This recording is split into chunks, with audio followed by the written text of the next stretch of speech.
These are the plaintiff, Sylvia Rivera, and her son, Raul. Sylvia says her son bought a car from the defendant who took advantage of him, and that's simply not fair. When she called to complain, the defendant said a deal's a deal, and she'll not be returning the money. Well, we'll see about that, because they're suing the scammer for $900, the amount they're owed.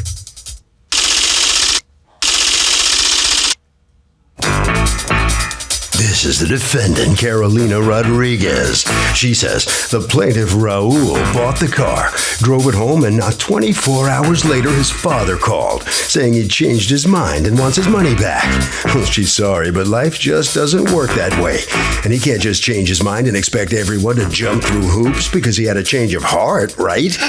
She's accused of not backing down.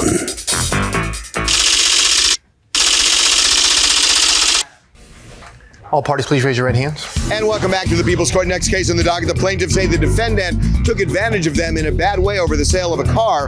The defendant says the plaintiff bought the car, and a day later, his dad tried to undo the deal, and no way. It's the case of Daddy Do-Wrong. Okay, Sylvia and Raul Rivera, you are suing Carolina Rodriguez for $900, the cost that you paid her for a car, because as it turns out, Raul doesn't want the car now. What happened? Raul's been looking for a car for... Raul's your son? Yes, okay. My son. He says to me, with Carolina's car, I found a car, it's only $900. So for $900, you're gonna get someone else's headaches. To prove my point, I said to him, let's go see the car, but we have to get someone to go with you. Did you go with him? No. Okay. You told him to take somebody who knows cars. We were going to take a family friend who knows about cars. So you identified for him who to take? Yes. And then what happened? He scheduled an appointment with Carolina for 7 o'clock. And while he was in school that day, he got a message from Carolina stating she could not make 7 o'clock. It had to be earlier. He called me, he said, she can't make it at 7, gotta make it at 3. I said, I'm at work. People work. We can't just leave work and go see this car for you. That was the end of that. After work, he meets me at the train station, and we're walking home, and he says, I bought a car. Mr. Rivera. Yes. How'd that work out for you, letting her know that you bought a car and she didn't know? Is that true, first of all? Yeah, she was actually in surprise. She was in shock that once I pick her up from the train station, we get probably a block away from the house. That's when I notified her that I had bought the car. Who'd you go with to buy the car? She told me to go with one of our family friends. His name is Brian, because he works at dealership. Was Brian able to go at 3 o'clock? He was able to go at 7. But not at 3. So who'd you go with to buy the car? I went with just one of my friends from school. Just some bozo? Does he know cars? I mean, just a friend of your school just to accompany you? Yeah, just to drive. So you go there, and had you test driven the car? I went up and down the block, but I couldn't really test drive it the way I guess I should have test driven the car. Which is with a mechanic? Yeah. And so why couldn't you wait? I was just like, okay, well, I have the money, the car's there, I want to get it now. You didn't want to wait? That's No. why you couldn't restrain yourself because you're what, 4? I mean, seriously. So you tell her about it. Did you know she was going to be angry? No. Okay, so you thought she was going to be happy for you? No. I didn't know what to expect from it. Okay, and what did you get? She looks at the front, she's like, wow, it needs work to be done. So I'm like, yes. She told me it just need body work, that all the mechanic problems was good. It was a rebuilt engine, so everything's running fine. So I'm like, but on the way here, it's like, it wouldn't go past 20 miles an hour. So. Well, how did you test drive it and not know it doesn't go past 20 miles an hour? What kind of test drive is that? Because I wasn't going on a long surface. I was just going up and down the block from her house. So you didn't step on it more than 20? It wouldn't go Right, so you knew that at the test drive? Yeah, but and you bought it I figured that if I was to go maybe further distance, I had more space to go and a longer road without cars interfering. Okay, listen carefully to me. I know you think you know everything, but you don't. Okay, yes. You know very little. Okay, because what you said isn't even possible from a physics perspective. All right, you step on an accelerator, it should go, period. And if it doesn't, there's a problem that you are going to pay for if you buy the car. Okay, if this kid is under 18. Can the plaintiffs just undo this deal and say, give us our money back, even though they made a deal knowingly? What do you think? Can they undo it? Can they say, hey, that's enough? No, because I mean, if they did it knowingly, if they knew that this was happening, you can't undo something, you can't take it back. That's how the world works. Yeah, maybe the world works, but what if the kid's a minor? Can a minor make a contract for a car? Definitely not. You don't think so? No. How old are you, by the way? I'm 13. Oh, that's why you want to make a deal like this. I get it. I get your game. I got it. Going inside the courtroom. By the way, do you have pictures of the car? Why is that up? Do you have a video of the car? We have a video. Let me see the video.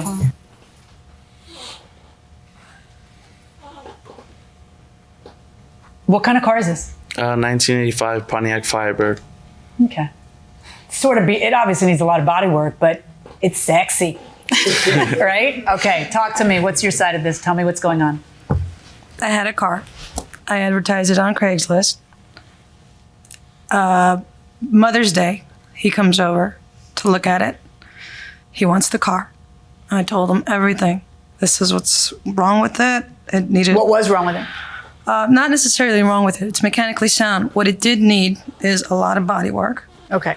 And then a couple days later, his mom calls. He's like, my son's interested in your car. So a couple of other people call interested about the car. And I text him and I said, I have other people that are interested in the car. So he said, well, I won't have the money till Friday, that he was getting the money from his mom. So I said to him, you know what? You were the first person that wanted to buy this car. I'm going to hold it for you. It's like, thank you, thank you, thank you. Friday, he comes to get the car with two of his friends. And there was my neighbor was there. Unfortunately, he couldn't make it. And I said to him, "This is the car, and I told you everything, and you're taking it as is." And I made a bill of sale, and I said as is. I signed it, and I gave it to him to sign, and that was like. You should take it back. That's sort of the premise behind getting somebody to sign something is that you have a copy of it later. But let's just, I don't know that there's no dispute about how much he paid for it or the quality of the car. Mom has walked in here, and you want to rescind this contract, get the money back. Why?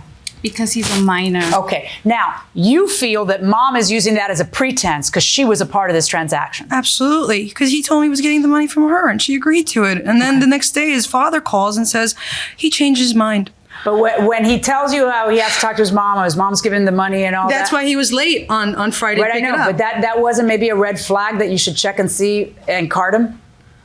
Why? I've gotten money from my mom, and I'm older. Right. Okay. In fact, I think. A lot of us get money from our parents still. Okay. And maybe only my parents cut me off. Whatever. All right. Your exact phrase, because I love how you said this. Card him at the door. Yeah. What am I? Go ahead. Tell me that. It's my first time selling him a car. So it was like I card him at the door to sell him a car. Yeah, and you know what the answer is? Yep. So I'm that's supposed law. to ID people? Yes, you can't enter into a contract with a minor. And the way it works in some states is it's voidable at the discretion of the minor. And you still have to stick with it. And in some states, it's just void from the beginning. So even you can back out. In your state, it's voidable. In the state of New York, it's voidable. Either way, he can back out. That's how it works. He can void it because he's 17. And so it's a little like saying to the judge, she told me she was 18. That's not how it works. You have to make sure that he or she is 18, no matter what the deal is, because if the person's a minor, it's a problem. Okay? So I'm going to order you. Where is the car physically? It's on the driveway. Okay. Does the car drive? The car drives, right? Because you drove it from... It drove when I had it. Okay. You were voiding the contract. I'm going to order you to drive that car back to her with your authority, because the car's registered in your name still. They didn't register in their name. So you can have the car back because it's your car since I'm voiding the contract. My verdict is for the plaintiff in the amount of the $900 and your filing fee. The car goes back to the defendant. Good luck, folks. Thank you. All right, just hold on. Okay. The defendant's right here. Okay, so what have you learned about the law and selling a car? What your responsibilities are? I suppose I just don't understand why I'm here if the whole thing to begin with was voidable. If he really was minor, then fine. Yeah, maybe he should have known too. Well, his mom gave him the money. So All right, so you get the car back. What are you going to do with it? Oh, I'll sell it for parts. Okay. All right. Head right down this way. All right. Thank you. All right. So come on in here. You lucked out. Yes. You lucked out. I don't think so because I'm getting my money back. Yeah. Yeah, well, that's why you looked out. Yeah. Thank you. You want to ask him a question?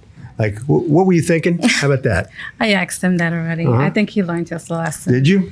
Yeah. Next time I'm just gonna have somebody go with me to check out the car. Yeah. How about make sure Mom knows you're buying one before you do it? Oh, Yeah. we knew he was going to buy a car, but we were going to do this together.